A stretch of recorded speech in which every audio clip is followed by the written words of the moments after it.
So this is going to be the piece of drawing number 3, and for this one I wanted to do a drawing of Virgil and characters, kind of to serve as inspiration, not for any real reason, but just as like an inspirational thing for Valparaiso, this project I'm working on. So right here, basically what I was doing with pencil was blocking out what I want to draw. I don't really have to go into too much detail when I'm doing Virgil and characters because I've drawn them so many times. In general, like things that I'm not used to drawing, I like to do with pencil a lot more. So I have Virgil. It's really interesting. Been drawing this character for almost 20 years. He's changed a little bit. When I first started the comic strip, he was almost like Donald Duck or Scrooge McDuck. But I think doing it for so many years, it became less of a copy of things like Crazy Cat or Donald Duck, and my own strange thing. He's more of a maybe more similar to how I am, more of a Woody Allen character. Ezekiel is more similar to how Virgil used to be, although he started out looking a little bit different. He looked more like there's this Latin American comic, and he was a blend of Louis Guzman, I think I'm saying that right, and this guy I met on the AT, and anyway, so that's Ezekiel. And then you saw I was blocking out and kind of sketching really quick. On the other side I have Joe, Maya, Ivy. I thought Joe has probably changed a lot more than just about anything else. I started out the comic strip, and Virgil had a love interest, but it was sort of, I think, like a lot of Disney cartoons that I grew up with, like Daisy and Minnie Mouse really had no real character. It was just sort of like there. But when I did this comic book, actually, maybe like 10 years ago, it was all about Virgil being depressed, and I came up with the character Emily, and it was based a little bit on some people I knew, but also this idea of somebody who's really into sports, who had something of a personality, and I took that and I really liked the idea. I like the idea of naming her Joe, more as a tribute to my grandfather and also my great-grandmother on my mother's side, and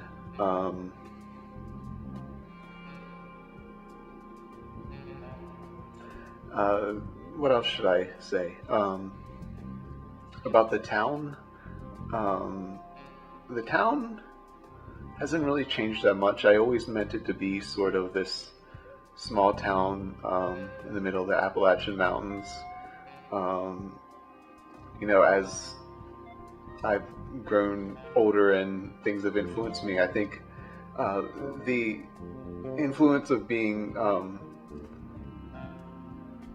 alienated, frustrated, seeing how small towns have broken down, seeing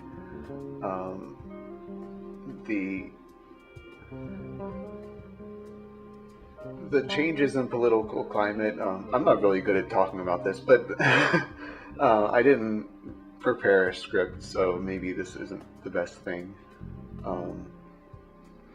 Anyway, the small town that's sort of this nowhere town that has this industry that's dying, that has all these businesses that are dying, that have really all they have are these big boxes, is something that I saw a lot in moving around and seeing Kmart take over, then Kmart goes out of business, and then uh, you know, one after the other, all these things go out of business, and people are depressed. It seems like everywhere I go, like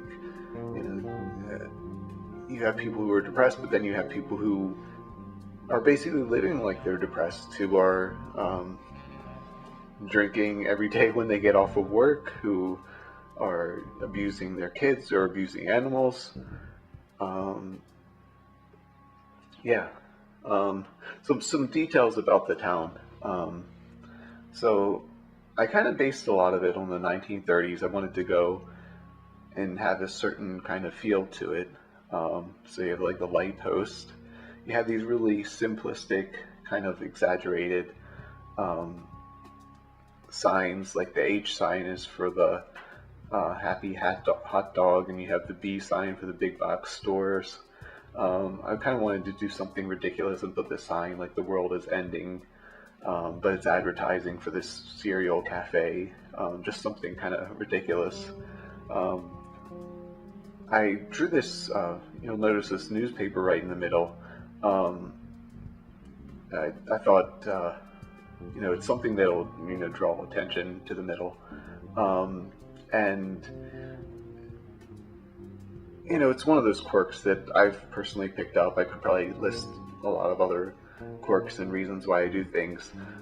This one I think I picked up because primarily growing up, like, I was influenced a lot by Ninja Turtle comics, and also then later on more newspaper comics. But that was one thing they always did. I had no idea why I picked it up, but there'd be newspapers blowing around in the streets.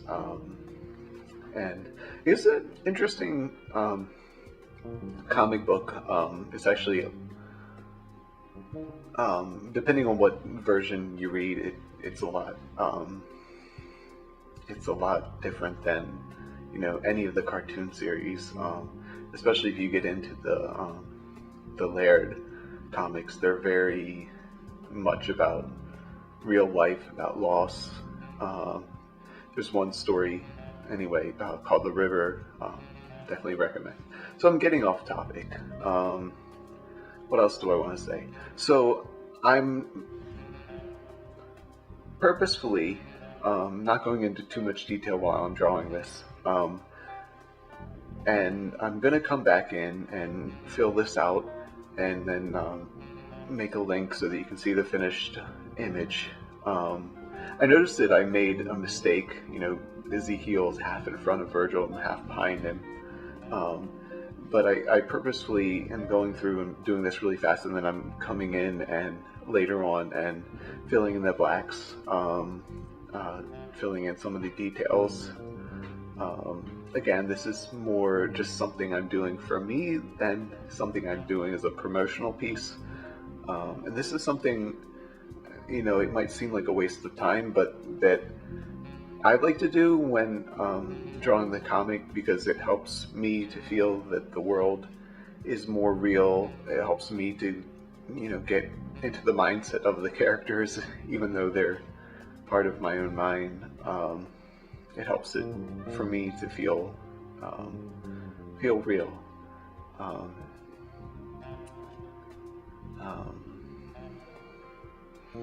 This is gonna be maybe the most awkward voiceover ever. I don't know if perhaps for the next one I'll try scripting it.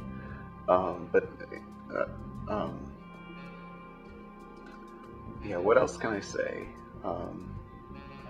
Nowhere Town's not based on any one particular town. I grew up in Western Maryland and living in Asheville, but it's none of those. It's not Arcata in California. It's not Bellevue in Washington. Although, there's certain things that are inspired by certain things in my life. There's the paper mill is in Williamsport, Maryland. So that's it. I'm going to attach this to the video. I hope you enjoy it, and I think I might try scripting this a little more next time. Okay, thanks. Bye.